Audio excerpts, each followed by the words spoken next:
क्या आपका बच्चा तन्हाई का शिकार है? आपका बच्चा बच्चों के साथ खेलते हुए अवॉइड करता है? आपका बच्चा हद से ज़्यादा रूटीन से ज़्यादा शर्मीला है? आँखों को कॉन्टैक्ट किए बगैर बात करता है? रीज़निंग नहीं करता? तो ये जो अलामात हैं बच्चे के साइकोलॉजिकल डिसऑर्डर, एक ज़हनी अमराज की शिद्दत वाली बीमारी का एक साइन सिम्पटम्स हो सकते हैं। आजकल की न्यू रिसर्च के मुताबिक हर घर के अंदर एक बच्चा इस तरह का ज़रूर मौजूद है जिसके अंदर ये प्रॉब्लम्स प्रेजेंट है।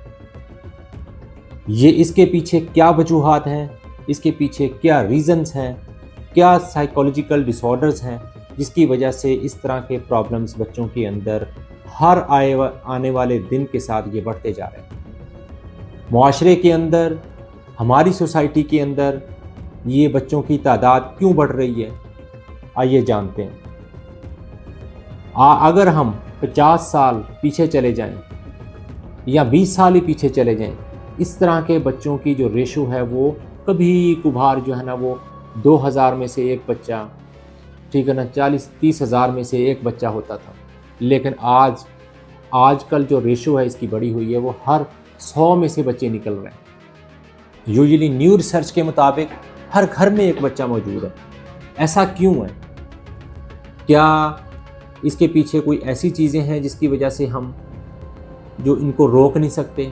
नहीं, ये बहुत सारी ऐसी वजह है जो हमारी अपनी सेल्फ क्रिएटेड 70 to 80% जो रीज़न्स हैं वो ऐसी हैं जो हमारे अपनी दी हुई हैं बच्चों को। वो क्या रीज़न्स हैं? सबसे ज़्यादा मोबाइल का इस्तेमाल, स्क्रीन टाइम बढ़ा हुआ, जिसकी वजह से बच्चों के अंदर आए दिन बच्चों के अंदर ये शिकायत आ रही हैं कि बच्चे टाइम पे बोलते नहीं हैं, बच्चे जो है ना उनके अंदर कॉन्फिडेंस नहीं है, बच्चे जो है ना ग्रुप के अंदर बैठ के खेलते नहीं हैं, बच्चे ग्रुप के अंदर बैठ के बातें नहीं करते। हर आने वाला बच्चा, मैं as a paediatrician, child specialist, daily basis पे इस तरह के बच्चों को हम फेस करते हैं। हर वालिदैन की कंप्लेन होती है कि मेरे बच्चे के अंदर ये प्रॉब्लम्स हैं। क्या? हाँ, लेकिन उसकी पीछे वजह यही सबसे इम्पोर्टेंट वजह है।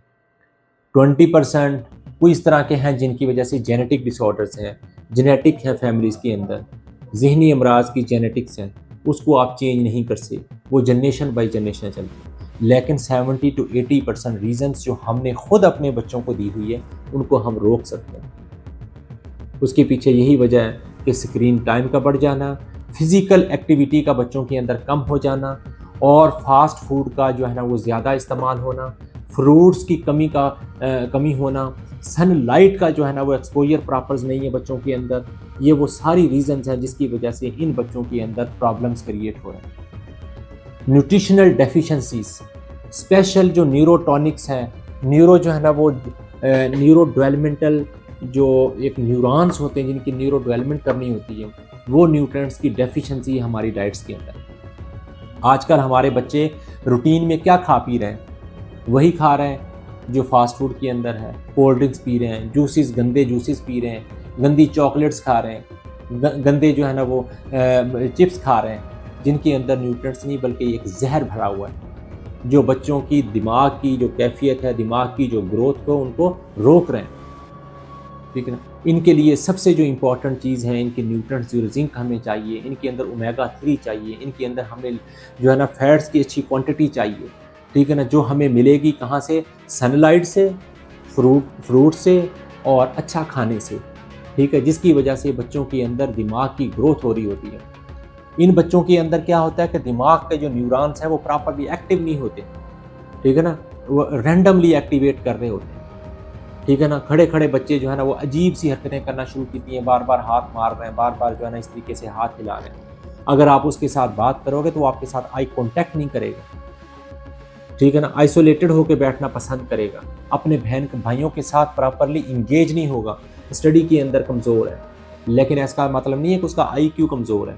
इसके IQ के लेवल को मज़ीद इन्हांस किया जाता है कोऑर्डिनेशन के साथ, ताउन करने के साथ, बच्चों के साथ ज़्यादा खेलने से, पेरेंटल एक्टिविटी को बढ़ाने से।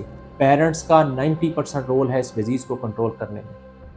पेरेंट्स अपने बच्चों को अगर प्रॉपर टाइम दे रहे हैं, प्रॉपर जो है ना उनकी देखभाल कर रहे हैं, प्रॉपर उनके साथ इंगेज हो रहे हैं इनको एक्टिविटीज़ के अंदर, तो ये बच्चे 90% क्योर हो सकते हैं। ये हम अपने घरों के अंदर इनकी साइकोथेरेपी करके, बच्चों को प्रॉपर टाइम दे के, टीचर जहाँ स्कूलिंग हो रही है स्कूल वाले टीचर को इंगेज करके, घर के अंदर अगर टीचर्स आ रही हैं तो उनको इंगेज करके हम अपने बच्चों की एक्टिविटीज़ को बढ़ा सकते हैं और चीज़ों को हम कंट्रोल कर सकते हैं। और ये बच्चे हर घर के अंदर पैदा हो रहे हैं आज, हर घर के अंदर ये जो है ना इनकी रेशो बढ़ती जा रही है। और ये बच्चा अगर वालिदैन इनको, अगर न्यू रिसर्च के मुताबिक अगर ये वालिदैन अपने बच्चों पे तवज्जो नहीं देंगे, जो क्योरेबल डिजीज़ है, जो कि 90% क्योरेबल डिजीज़ है, अगर इनके ऊपर का तवज्जो नहीं देंगे तो ये बच्चे समझ लो कि अपने वालिदैन जो है अपने बच्चों को खुद ब खुद अपने हाथों से ख़राब कर रहे हैं। ऐसे बच्चे का जो साइकोलॉजिकली डिस्टर्ब है, आंखों में आंखें डाल के बात नहीं कर सकता, हेजिटेट होता है, पढ़ाई में जो है ना उसका IQ लेवल कम है, लोगों के साथ गैदरिंग में डरता है, उसका कॉन्फिडेंस नहीं है, उसकी साइकोलॉजिकली जो है ना वो डिस्टर्ब है, तो ऐसा बच्चा क्या मुआशरे को फेस करेगा? क्या आप अपने बच्चों को व मुआशरे को ऐसा बच्चा दे के जा रहे हैं?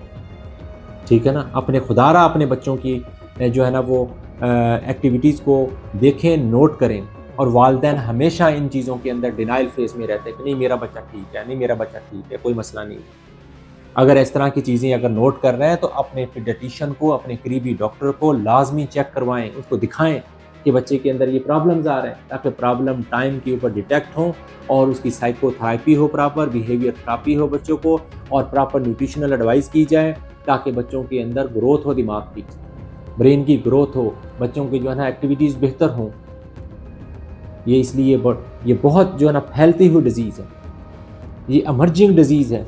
सिर्फ ऐसा नहीं कि जो है ना वो हमारे यहाँ खसरा और जो है ना चिकन पॉक्स को तो बड़ा सीरियस लेते हैं, लेकिन ज़हनी अमराज़ है, ज़हनी अमराज़ मर्ज़ का होना, इसका मतलब ये है कि वो पूरे शख्सियत को तबाह करने वाली बात है।